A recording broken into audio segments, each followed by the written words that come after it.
Nationwide, about 1 million students drop out of school each year. I'm Jill Horner. This is Comcast Newsmakers. With me is Nathan Maines. He is the President and State Director of Communities and Schools of Pennsylvania. Thanks so much for being with us. Thank you for having me. So when we talk about 1 million students dropping out each year nationwide, what does this mean in terms of what's happening with these students and their futures? Well, you know, there's a lot of research out there on dropouts, both in Pennsylvania and across the country, and the dropout crisis really does affect these students for the rest of their lives. You're talking about kids that research has shown will earn significantly less than a high school graduate. You're talking about a huge impact on property taxes for all of us. You're talking about an impact on the health system, prison populations, and corrections costs. So it really is the start of a whole series of issues that will hurt these kids, like I said, for the rest of their lives. That's nationwide. About 1 million students are dropping out on an annual basis. But how does that break down here in the Commonwealth? How is Pennsylvania faring compared to the rest of the nation? Well, in Pennsylvania last year, the number of dropouts was reported to be 14,735 kids that left school early without a diploma.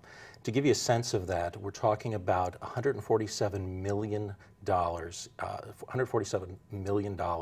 in lost wages. You're talking about an impact of about $44 million less in terms of taxes paid into the Commonwealth. When you look at the costs associated with the dropout crisis, I can give you a staggering statistic. You know, 82% of inmates housed in state correctional institutions across the country are high school dropouts. What's interesting about that, if you look at Pennsylvania's cost to house an inmate, it's about $36,000 annually.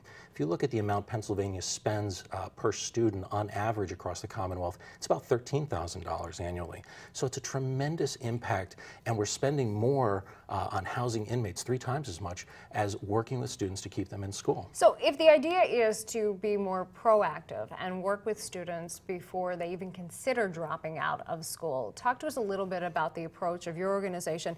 You've been in place for 35 years or so. What does this mean in terms of you going into schools as an organization, working with staff, working with students in order to work to reduce the dropout rate? So you're right, Communities and Schools has been around about 35 years. It was actually founded by a gentleman from Pennsylvania out in Pittsburgh, and it's grown to be a nationwide organization.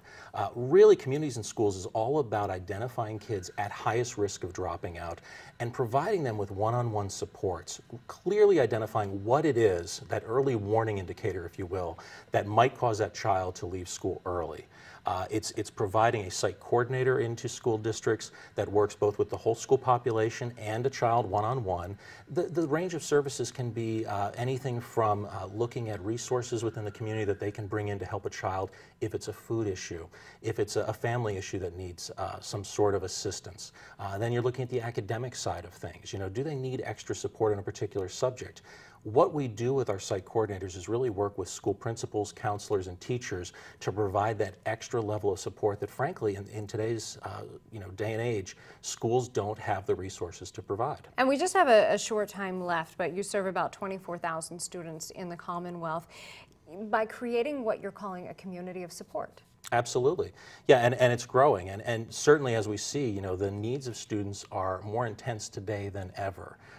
There are certainly, you know, there's no shortage of kids that need these supports. So yes, we did support about 24,000 kids last year, but that's just the tip of the iceberg. Thanks so much for being with us. Thanks for having me. We've been talking with Nathan Maines, President and State Director of Communities and Schools of Pennsylvania. I'm Jill Horner for Comcast Newsmakers.